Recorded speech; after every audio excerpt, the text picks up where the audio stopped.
अस्सलाम वालेकुम 10th class, कैसे हैं आप सब लोग। जी स्टूडेंट्स, आज हम लोगों ने करना है न्यूमेरिकल 11.4 और are doctor count 72 heart beats in 1 minute, calculate the frequency and period of the heart beat. कि एक डॉक्टर जो है 1 मिनट में 72 हार्ट बीट काउंट कर रहा है। हम लोगों ने क्या फाइंड करना है, frequency and time period find करना है। तो गिवन डाटा राइट करते हैं। गिवन डाटा है हमारे पास नंबर ऑफ हार्ट बीट्स,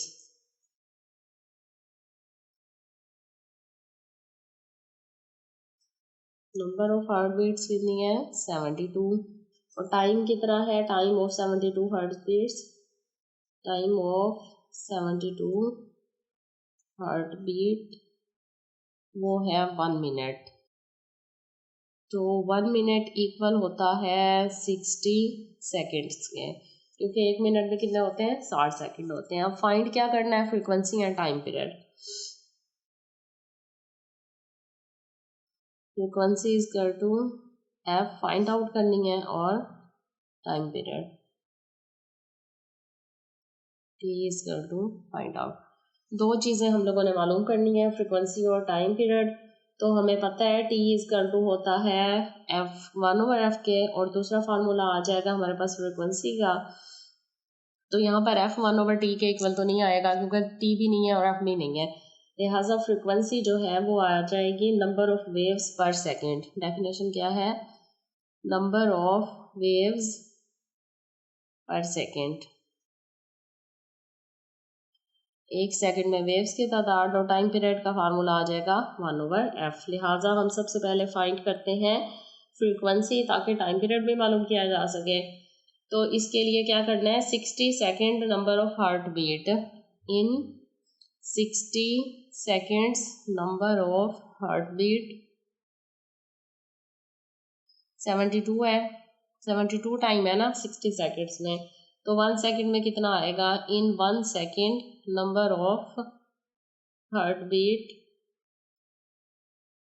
इसका टू आ जाएगा 72/60, क्योंकि 60 सेकेंड्स में 72 टाइम है, तो 1 सेकेंड में कितनी आएगी 72/60। लिहाजा यही हमारी क्या आ जाएगी फ्रीक्वेंसी। एफ इजकल टू 72 को 60 से डिवाइड किया तो यह आ जाएगा 1.2, और फ्रीक्वेंसी का यूनिट क्या होता है हर्ट्स। लिहाजा एफ इजकल टू आ जाएगा 1.2 हर्ट्स के। इसके बाद हमने टाइम पीरियड फाइंड करना है। तो टाइम पीरियड इज टू आ रहा है टी इज टू आ रहा है 1/f। अब इसे डिवाइड कर लेंगे, 1f हमारे पास कितना आया 1.2, तो 1 डिवाइडेड बाय 1.2 आंसर आ रहा है 0.83 सेकेंड्स। टाइम पीरियड जो है वो 0.83 सेकेंड्स है।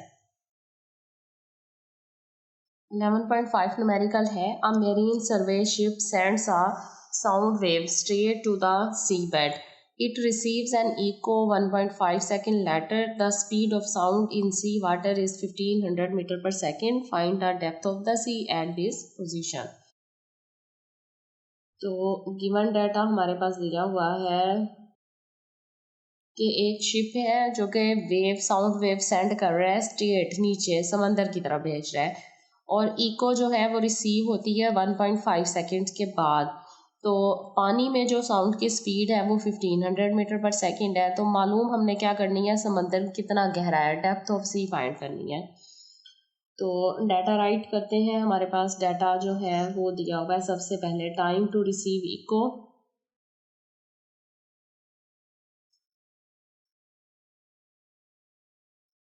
इको का टाइम कितना है टी 1.5 सेकेंड। इको क्या होता है, जब आवाज़ जो है शिप ने सेंड की तो वो बेस से टकरा कर दोबारा वापस आई, तो दोनों का ड्यूरेशन है, टकरा कर वापस आने वाली आवाज़ जो है वो इको है। इसके अलावा स्पीड ऑफ साउंड दिया हुआ है, तो speed of sound in water, water में इसकी स्पीड भी कितनी है 1500 मीटर पर सेकेंड। अब देखिए फाइंड आउट क्या क्या करना है, हमने डेप्थ ऑफ सी फाइंड करनी है।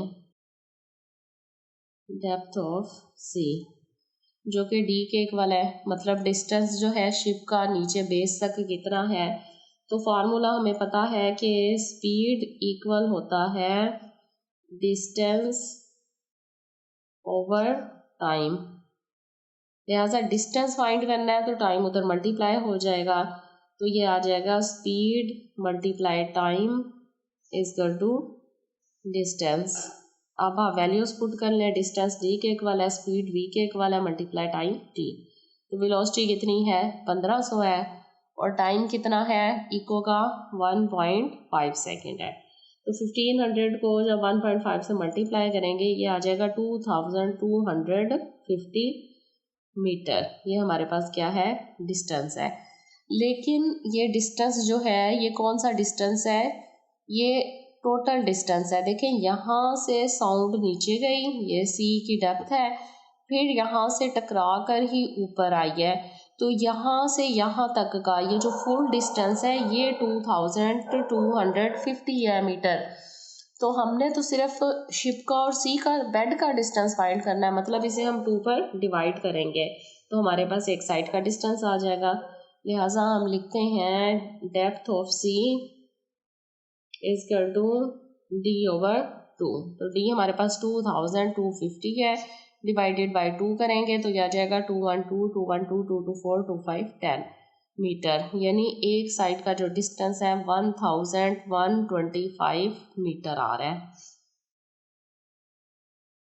11.6 है a student clapped his hands near a cliff, never नहीं है, near a cliff and heard the echo after 5 seconds. What is the distance of the cliff from the student if the speed of the sound is taken as 346 metre पर second. पिछले से मिलता जुलता है ये numerical भी। इसमें क्या है कि एक स्टूडेंट जो है ना क्लैप कर रहा है, तालियां बजा रहा है, कहाँ पर एक पहाड़ की चोटी के करीब, तो उसे आवाज़ जो है ना क्लैपिंग की दोबारा सुनाई देती है 5 सेकेंड्स बाद, यानी इको गूंज जो है वो 5 सेकेंड के बाद सुनाई देती है। What is the distance of the Cliff from the student, हमने डिस्टेंस फाइंड करना है कि स्टूडेंट और पहाड़ी के दरमियान कितना फासला है, और इसके अलावा जो साउंड की स्पीड है वो दी हुई है 346 मीटर पर सेकेंड। तो गिवन डाटा राइट करें। गिवन डाटा है time for the return of echo, यानी ये भी उसी तरह का टाइम है जैसे शिप की वेव नीचे जाके ऊपर आके इको का टाइम बता रही थी। तो time for the return of echo 5 second है, और स्पीड ऑफ साउंड है v is equal to 346 metre पर सेकेंड। डिस्टेंस फाइंड करना है टोटल, कहाँ से कहाँ तक का मालूम करना है, distance of Cliff from the student.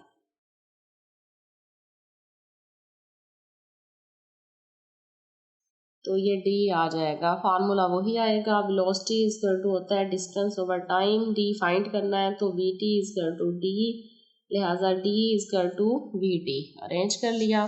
अब आप वैल्यूज पुट करें, वेलोसिटी कितनी है 346 है, मल्टीप्लाई टाइम कितना है, टाइम ऊपर दिया हुआ है हमारे पास 5 सेकेंड्स, तो 5 को 346 से मल्टीप्लाई करेंगे ये आ जाएगा 1730। क्योंकि ये डिस्टेंस है तो यूनिट क्या आएगा मीटर आएगा, तो डिस्टेंस इतना आ गया।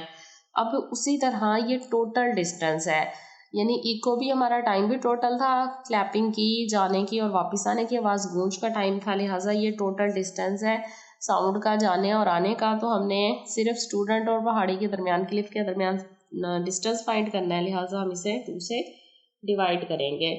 तो हम लिखेंगे distance between Cliff and student. तो वो डिस्टेंस किसके इक्वल आएगा, वो डिस्टेंस टोटल डिस्टेंस को 2 पर डिवाइड करने से आएगा, लिहाजा 1730 को 2 से डिवाइड किया तो ये आ रहा है 865 मीटर। ये टोटल डिस्टेंस है पहाड़ की चोटी का और स्टूडेंट का।